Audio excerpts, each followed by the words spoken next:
I'm Dana Denha, and you're watching FYI. Ann Arbor Park staff are always looking for environmentally safe ways to control overgrowth at widely used parks throughout the area. Step back in time as they utilize an old-fashioned method of brush control.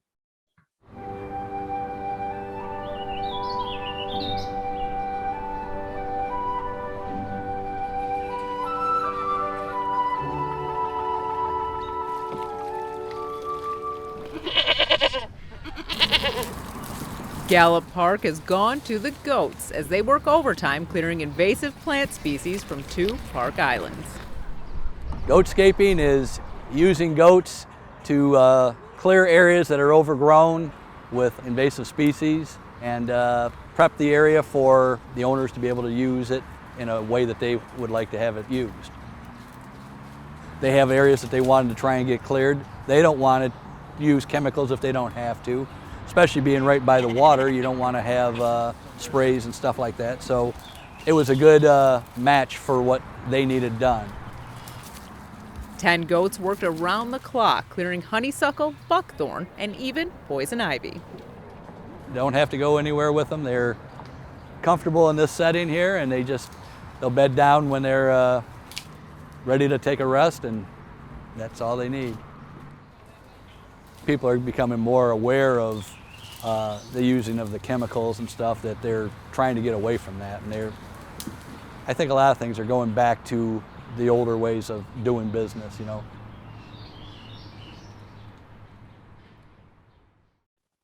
Stay tuned, and we'll be back with more in exactly 30 seconds.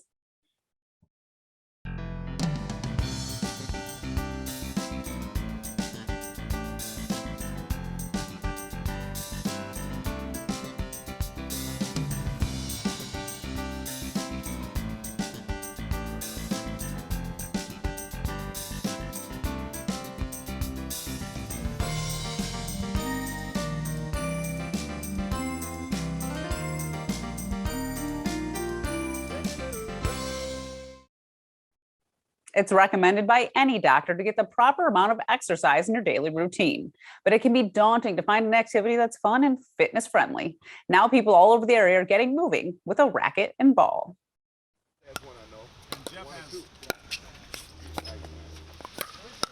Pickleball may be a term many of us have never heard, but the sport originated more than 50 years ago. Pickleball, it's a fantastically fun sport. It's sort of a combination of tennis and ping pong. Some aspects of the game may seem similar to tennis, but the differences are making this pastime grow in popularity. It's just a drop-in thing. There's no rules on who can or can't come. If players show up who we don't even know, we rotate them in. And that just means you get to play with everybody, and you know, nobody dominates everything, and everybody gets a chance to meet up with other people. Pickleball is typically played in doubles. Having these facilities like here or like Leslie Park in Ann Arbor, it's a beautiful place to spend your morning. You're with a bunch of friends, you're doing something that's competitive but not so competitive that it's a big problem if you lose a game. Oh, she keeps on the tape. It's a lot of fun. Come out and try it out, and you'll meet lots of interesting people, and hopefully you'll be hooked for life. There's no better way to celebrate America's independence than watching bright lights bursting in the air. Before you put on your own fireworks display, there's some pertinent safety information. Learn more about fireworks safety and laws in this month's City Roundup in 60.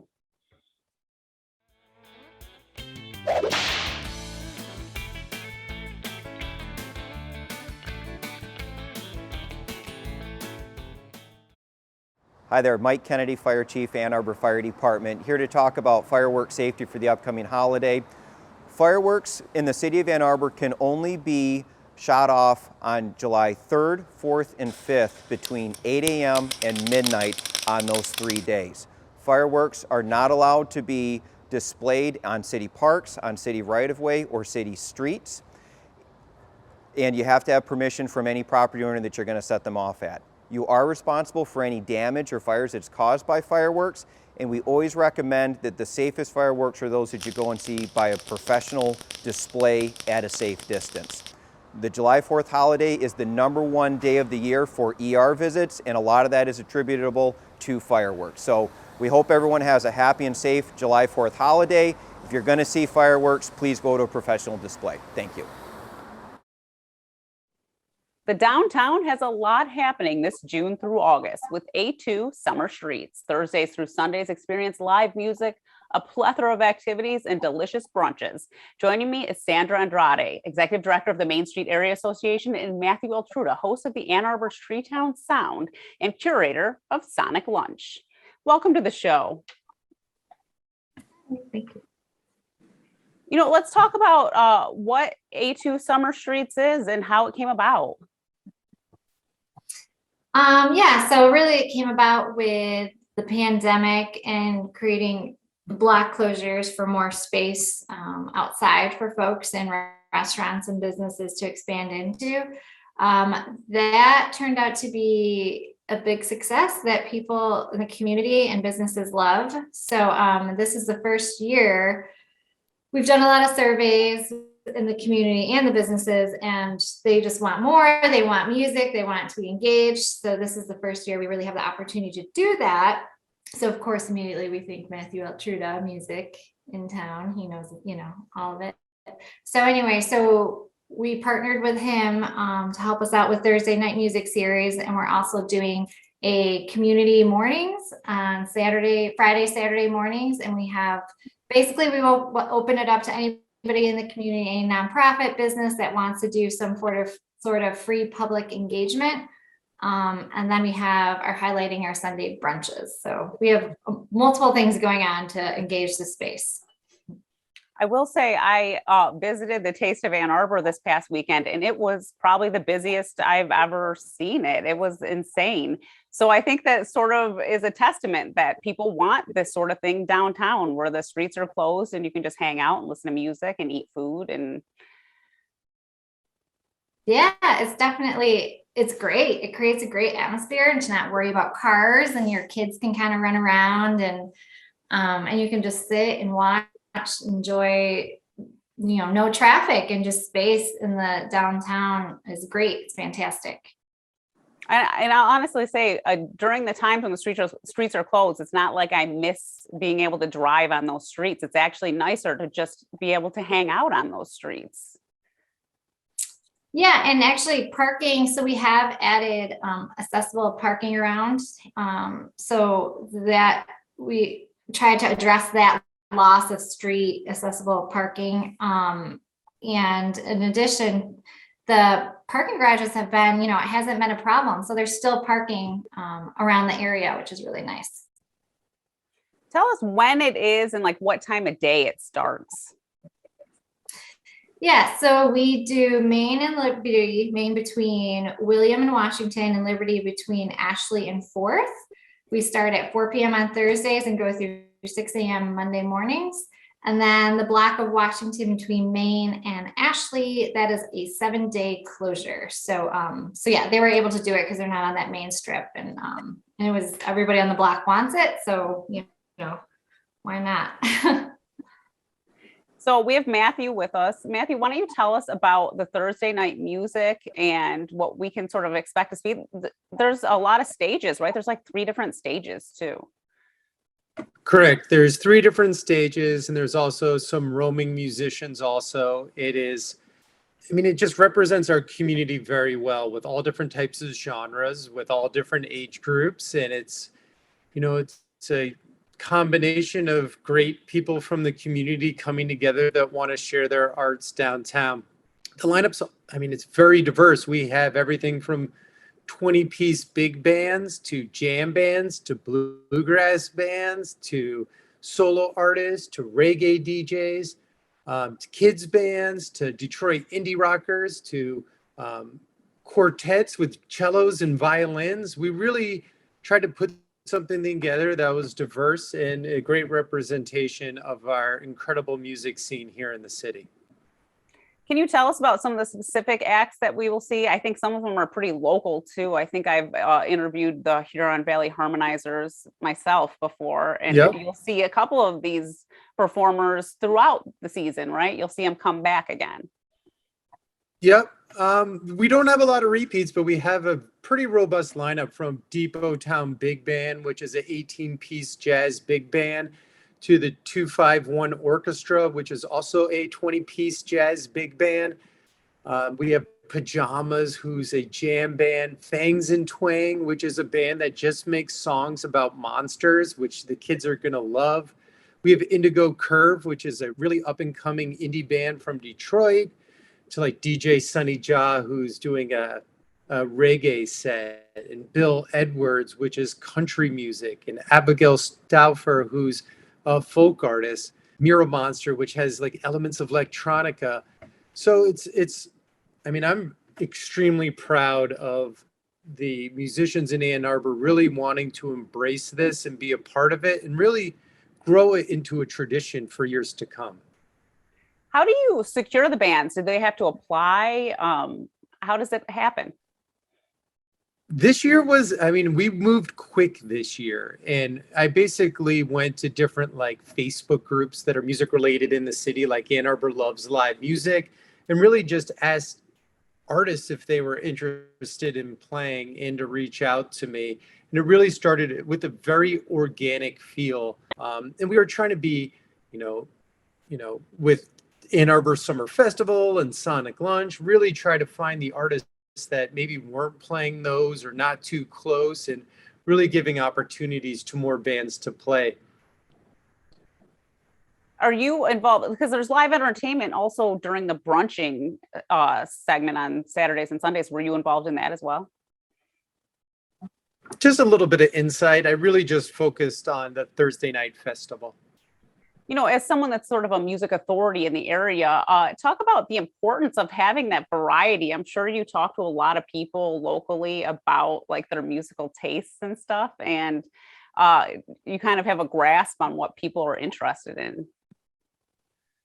I mean, it's the goal was to represent all different types of musicians and also not be ageist. There's a lot of musicians that have been rocking Ann Arbor for 30, 40 years that maybe get passed on for a lot of music festivals because they're not as in tune with technology or applying. And I really just tried to give opportunities to those that maybe just didn't have that opportunity, but had the talent and the passion and really wanted to be involved with something that's great. And that was one of my main focuses, but also getting really quality music. So when people do come downtown, they enjoy it. During our first night of the season, I had someone come up to me and said, what is, I just moved to Ann Arbor. What is this? I'm like, this is how Ann Arbor is. This is what we do in this city. Live music every time you turn the corner.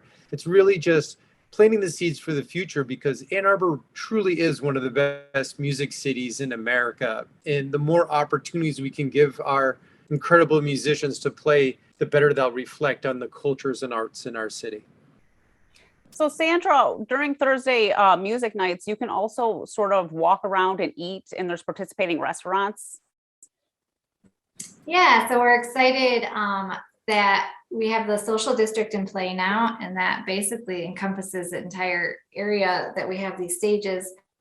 And it just means that you can carry around, you can order a beer from Grizzly Peak and go listen to music on the Washington Block, and then walk with your beer over to listen to, the band playing in front of Palio. So that's super exciting. And a lot of them are doing specials and, just advertising their drinks for those nights, as well as food. I know Old Town Tavern's doing like a walking taco. That's amazing. So yeah, and I think that will grow with time. I think this whole thing will grow with time as people figure it out. So we're just getting started, and there's gonna be lots more cool stuff. Well, why don't you tell us about the community mornings? Because there's different activities, and there's a wide range of activities to do. Yeah, I'm excited that the town and nonprofits are really seeing the Black closure space as community space. I mean, that's obviously super important, and I think it's being embraced that way. So yeah, YMCA is doing a Zumba class. Fial Raven, the retailer on Main Street, is doing a free bird watching class and fire making class. Fire making, I guess, campfires. And then the library is doing lots of cool stuff. They have giant gaming downtown, and they have pom-pom making and button making. Cahoots is doing they're going to have a crane, origami crane making workshop, and then they'll make a giant installation with the cranes. So yeah, there's lots of neat different things. And every Saturday, Volta Midnight is doing board game demos. So I thought that was really neat, and they'll be doing that on the sidewalk. So yeah, so people are really embracing it and doing cool stuff. And then you have the brunching aspect. Talk about that and why it's a great way to just sort of go around and try different places to eat too. Yeah, so we have great brunching downtown. I was in Austin, and I just remember they have this whole street of, brunch places, and everybody's out on a Sunday morning and, enjoying their outdoor space and having breakfast together. So that was kind of the thought behind it. And just knowing like, oh, we have that too. We just don't highlight it and we don't do anything with it. So we're basically just highlighting all our great, Ruse Roast, Avalon, Cafe Zola, Sweetwater's, Taqueria, La Tac, all do brunch, and they're all like in a general area. So we'll have, again, local music playing from 11 to 1 Sunday mornings. And we also have a florist that will be coming to sell flowers just to add to the space. So yeah. Yeah, it's really going to be sort of an experience to have lunch, which is fun. It makes it a little different. Mm-hmm. Well, you guys can both talk about this and why it's sort of important to get on the website and know, especially for like the musical acts, if you're really interested in seeing certain people, or if you just want to hear the different sounds of the area.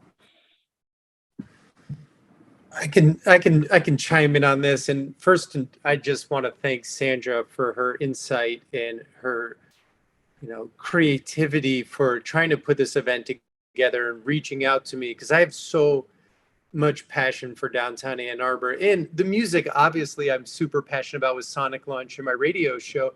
But I've been going downtown, and these local businesses on our main street need us. If you go to Main Street in other cities, there are so many empty businesses. And Ann Arbor's downtown is a staple of Michigan and how creative and the great businesses and restaurants we have. And like Thursday night was one of the first times in a while, as I looked around, I was like, there needs to be more people down here. We need to really, as a community, realize what's the thriving drive of our city. And a lot of it is the great food and the great businesses. And we really need people to come out and support them, because we can't afford to lose these businesses. And the music component is incredible because people are coming out for the music and almost getting a reminder. The pandemic set a lot of people back, and they forgot about all these great businesses and all the great food options. And they're coming out and they're seeing the music, but they're also realizing what they've missed. And I think this is a genius way to almost reintroduce how great our main street is, and having the streets closed and bringing your family and being able to experience live music for free is an incredible part of it. But the hopes are for people to come back on different nights and support these businesses, because they need our help. And when Sandra reached out to me, get involved, I thought about this, but it didn't hit me till the first event, when I was like, wow, like these businesses really need our help. So if you're watching this, which I'm sure a lot of people are, come down to Main Street and support our great businesses. And at the same time, see an 18-piece jazz big band for free on Main Street. It's like, what more can you ask for? Like, we can't do much more. The rest is up to you, but all the music is all ages. You can bring out grandma, you can bring out grandpa, you can wear a mask. There's a lot of people wearing them. Be as safe as you would like. Bring a chair and bring a little table, play euchre. We're all for whatever. It's an incredible opportunity to support the great businesses and at the same time be rewarded with great music. If this doesn't work, nothing's going to work. Well, and you've seen for yourself how Sonic Lunch brings crowds in. So that live music is an attraction for people in this area. Yeah, agreed. I mean, I have people come to Sonic Lunch that bring their kids that they met their spouse at Sonic Lunch. Like, I'm looking at these little kids being like, wow, that's because I booked Dale Earnhardt Jr. 8 years ago. And that's really, community music brings people together. and it really empowers the community. And all of that rolled into one creates this great gravitational pull for people to come out and enjoy their life. I mean, we only live once. And on a Thursday night, you could be home watching Seinfeld for the 300th time, or you could go out and support incredible live music, maybe have a drink or two, maybe get some incredible food. But most importantly, it's charging your soul, and at the same time, really charging Ann Arbor's, because we need that help. And I'm really proud to be a part of the driving force to try to make that change. Yeah, I mean, I like that you mentioned we've seen a lot of turnover in businesses on Main Street since the pandemic. So you do want to get out there and support these businesses, especially if it's a restaurant or a place that you love. You don't want to see it just go away. You want to be a part of it. And, you know, like for Sonic Lunch, people are literally leaving their jobs to go see music during lunch. Why not to go out to dinner and enjoy some live music at night when you have way more time to spend? Truth. And like the goal with Sonic Lunch being in the day, in A2 Summer Streets being at night, it's you can come here from Birmingham, Detroit, Grand Rapids, Ohio, and really get, 6 bands for free for one whole music day. It really makes Ann Arbor a great musical destination on Thursdays, because where else are you going to see all of that music for free all in one day and be able to eat Fritas? Like, you just can't do that. Only in Ann Arbor. And I think a lot of people during the pandemic really missed live music. I heard that from a lot of people, that they just missed seeing live bands. And this is like an opportunity to just experience like the gamut of live bands and just such a huge variety. And people forget because they haven't seen it in a while. And maybe YouTube, they see live music, but it's just not the same. The human connection that you get with live music, with everyone feeling the same thing, is extremely special. And when you experience it and you're loving it, you want more. You want to come back. So it's really supporting the musicians and the businesses. But I've had a lot of people come up to me and they're like, I haven't seen a show in 4 years and I forgot what I was missing. And then younger people being like, this is my first time seeing live music ever. So it creates a funnel, and it brings people back downtown, and it really, at the end of the day, it improves our quality of life for our short time on Earth. Sandra? I can't say any of that better. Matthew, you did it so like, it is just so important. Can't stress that enough. And just right, seeing people, like throwing a ball around, like in the Main and Liberty, there was phenomenal music last Thursday. People were throwing a little beach ball around. It's just a good vibe, and it's enjoying your community space. And in Ann Arbor, right, we're famous for music. We need that to thrive and continue. We want to grow more artists here, and that's exactly like what we want to do, with in addition to like supporting our businesses. So it all just comes together, and it's a good time, and supporting good things. Well, I want to thank you both for coming on the show today. We really appreciate you, and thank you for supporting this event and supporting Ann Arbor. For more on this and other programs, visit a2gov.org/CTN. Visit youtube.com/CTN Ann Arbor to see all that we have to offer. And remember to like, subscribe, and ring that notification. Thanks for watching, and tune in next time to FYI.